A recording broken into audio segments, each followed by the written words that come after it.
Hey everyone, welcome back into the Birdland Network where we talk all things Orioles and Major League Baseball. And today I'm back with another top 10 video. And today we're going to talk about our top 10 best shortstops in Major League history. Now again, this is my opinion, this is my take on the top 10 for me. So obviously a lot of you are not going to agree with me, and that's all fine. I think these are always subjective, and just kind of keep that in mind if you're not 100% in agreement with my top 10 list. But before we get started on the list, if you're new here, please consider subscribing. Just hit that bell notification, and that subscribe button doesn't cost you anything. That way you don't miss any live streams that we might do or videos that we might post. And also, if you could, please give us a thumbs up on this video. It definitely helps to get the video out there. But let's get right into the list. So number 10 for me on the list is Dave Concepcion. Now I think this is the one that I think a lot of people are going to take umbrage with, because people may not have him in the top 10, but he is for me. He's a 9-time All-Star. He's a 5-time Gold Glove winner, two-time Silver Slugger. He was the 1982 All-Star Game MVP. He won 2 championships with the Cincinnati Reds. He's a lifetime .267 hitter with 101 home runs and 950 RBIs with 321 stolen bases.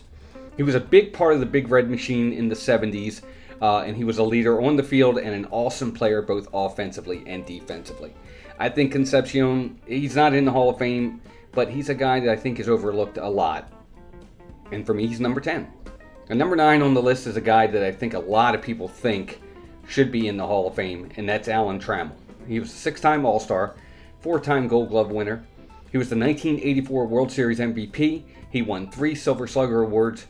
He's a .285 lifetime batting average with 2,365 hits, 185 home runs, and 1,003 RBIs. He's one player, like I said, that I think many feel should be in the Hall of Fame. His numbers are undeniable. All other shortstops with similar numbers to him, they're in the Hall, or if they're not, they're going to be. Trammell did everything on the field and was more solid than I would say flashy. He's an incredible player who, hopefully one day will get his due. He may not get it with the writers, but maybe one day with the Veterans Committee.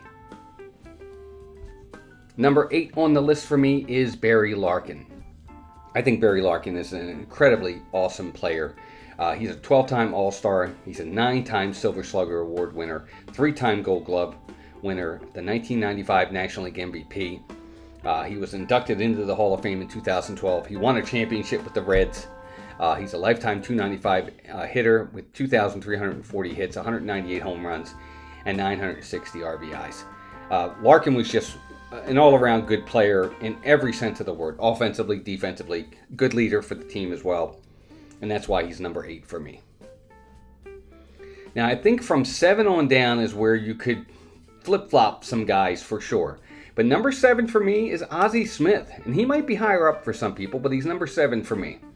Now, Ozzie was a 15-time All-Star.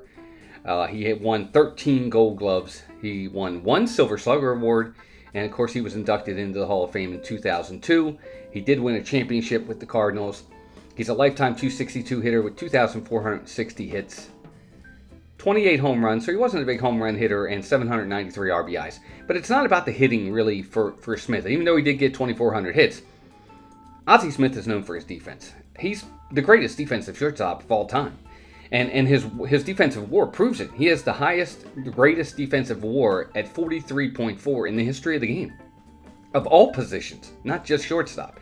He was unbelievably fantastic defensively at short, and a real good hitter as well. And that's why he's number 7 for me.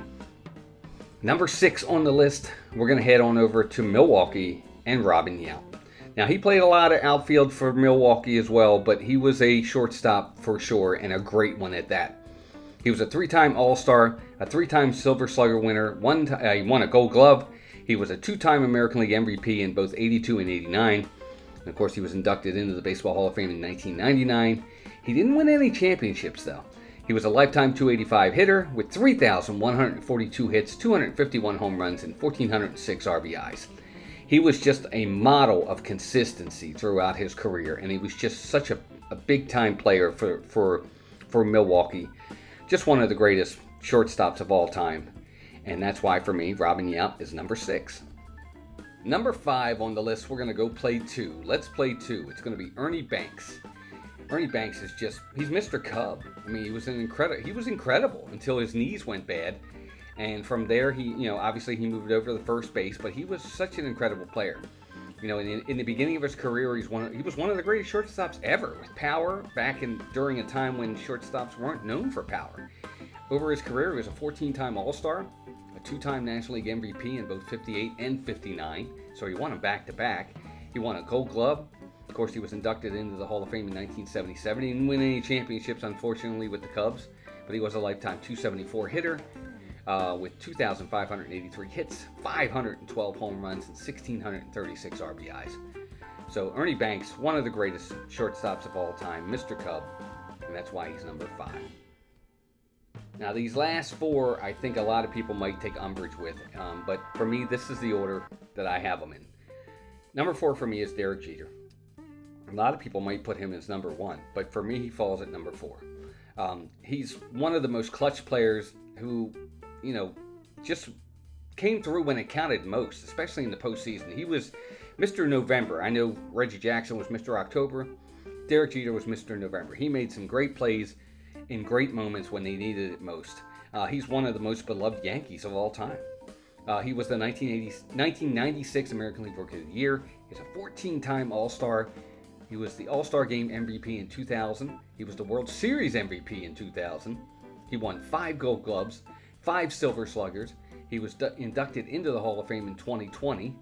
He's a lifetime .310 hitter with 3,465 hits, 260 home runs, and 1,311 RBIs. And of course, he won 5 championships with the Yankees. Just an incredible, incredible player was Derek Jeter, and that's why he's number 4. Now, number 3 for me is one of, obviously, our hometown guy, and that's Cal Ripken Jr. Cal Ripken Jr., of course, he's the Iron Man. He never missed a game for 13 years. He broke the unbreakable record held by Lou Gehrig by playing in 2,131 consecutive games. And I was actually at that game. I'll never forget it.